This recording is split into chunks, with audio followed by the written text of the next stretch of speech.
Well, hey there. Welcome. I hope you're having an amazing day. And if you are new to the channel, you might be wondering, should I subscribe? Should I not subscribe?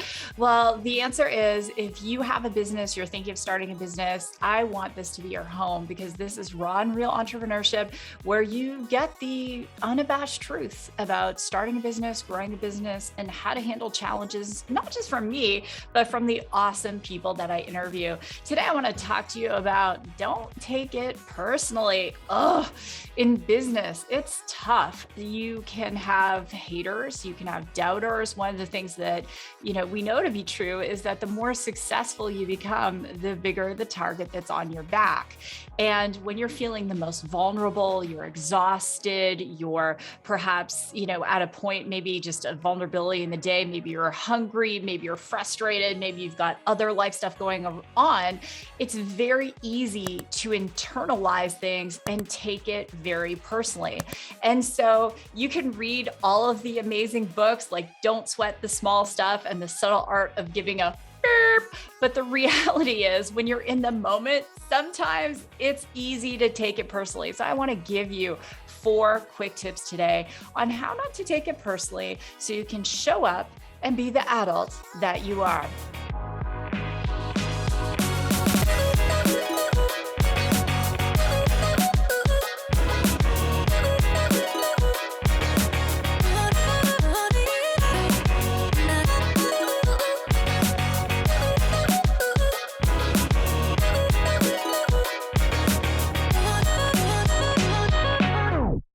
So the first one is reframing the story. So regardless of what's happened, let's say you have, an employee who leaves, or you have a competitor who is publicly shaming you, or you have a team member who's talking trash about you.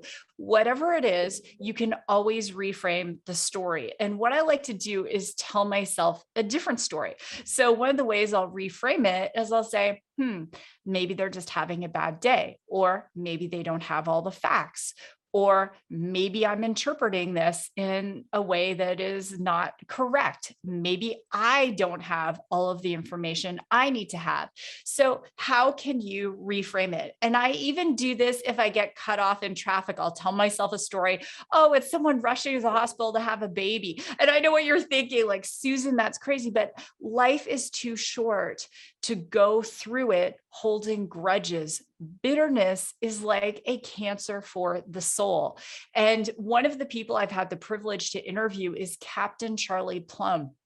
Captain Plum was held in a concentration camp in Vietnam during the war for over 2,100 days in an 8x8 cell. He was tortured. He was left at times to die.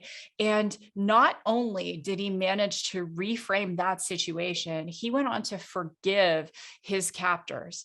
And so when we reframe something, it's a way of letting it go.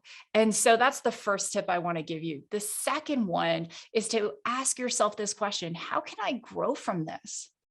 How can I grow from this? So maybe someone didn't return your text, or maybe you lost a bid to another company, or your proposal was rejected and they criticized it. That's happened to me, whatever it is. But how can you grow from this? And one of my favorite things to say is this: in the face of challenge, you can give up or you can get better. You can give up or you can get better.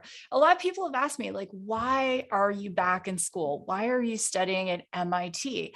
It's because I've been challenged so many times, challenged on my knowledge in a sector. I've been challenged on my ability to do things.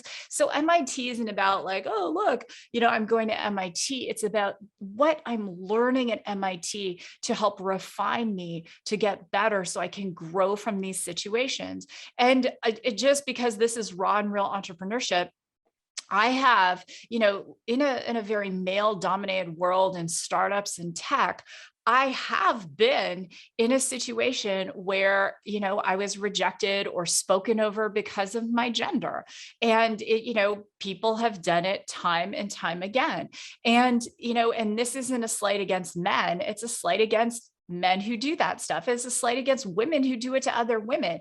My point being is that when that happens, it's an opportunity for self-reflection to look inward and say, hey, how can I grow from this? So maybe I can improve my communication skills. Maybe I can improve my conflict management skills.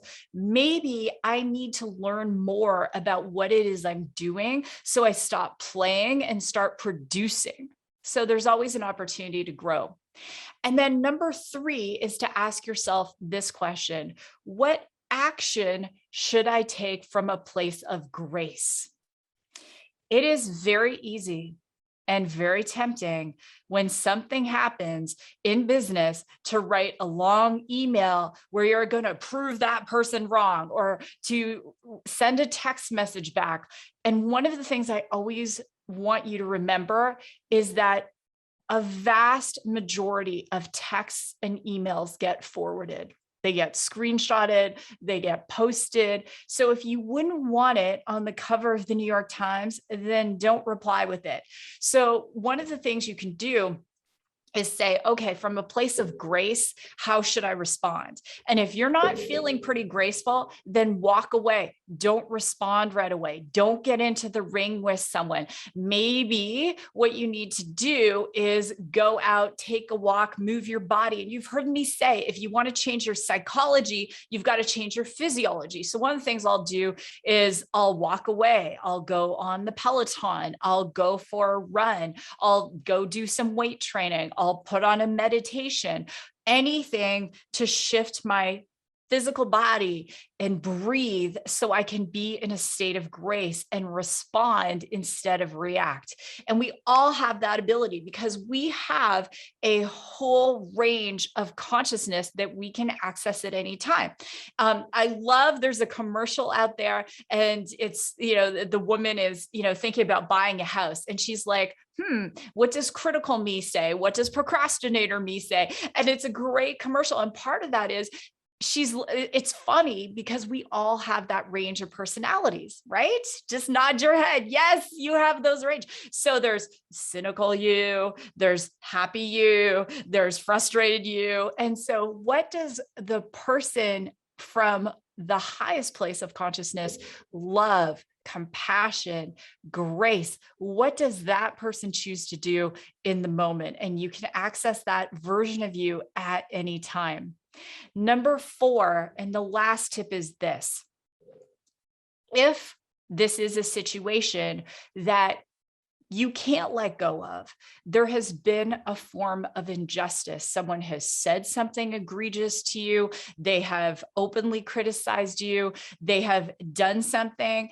And perhaps you realize that there is something that they have done, either deliberately or not deliberately, that ended up frustrating you. And you've gone through all these other steps. You've reframed it. You're telling yourself a new story. You're asking yourself what you can learn. How do you respond from a place of grace? The 4th step is to have what is called a clearing conversation.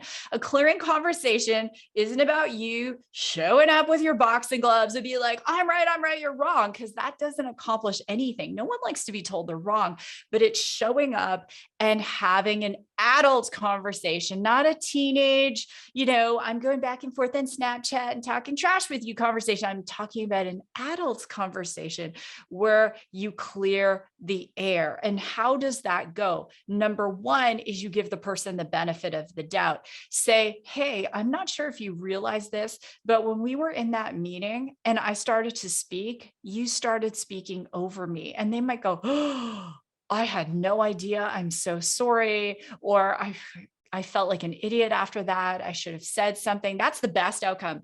Or number 2, they may take it personally themselves and they may say, well, I don't know what you're talking about. You talk over me. And that's a great opportunity to have a conversation, say, hey, listen, clearly 2 wrongs don't make a right. I'm sorry if you also feel that I talk over you. And maybe you can both laugh about it. And what is that path forward, which is the 3rd step. Either way, after the clearing conversation, I've had many of those too. What is that path forward? And what are the KPIs, the key performance indicators to that path forward. So how will you know if you're moving forward in that business relationship in a place where you both feel mutually valued? And so with that, don't take it personally, my friends. And if you have more questions about this, check out my interview with Rebecca Zung, who is the absolute queen of negotiating with a narcissist. And there are so many great videos and great interviews on this channel. Check out my interview with Luke Aberley, the 12-year-old entrepreneur, where he talks about how he deals with haters right here on YouTube. So you've got this. Don't take it personally. Take a deep breath. You're absolutely amazing. And drop a comment below, because I'm the one who responds to those comments. So with that, God bless, go rock your day, and I will see you in a future video.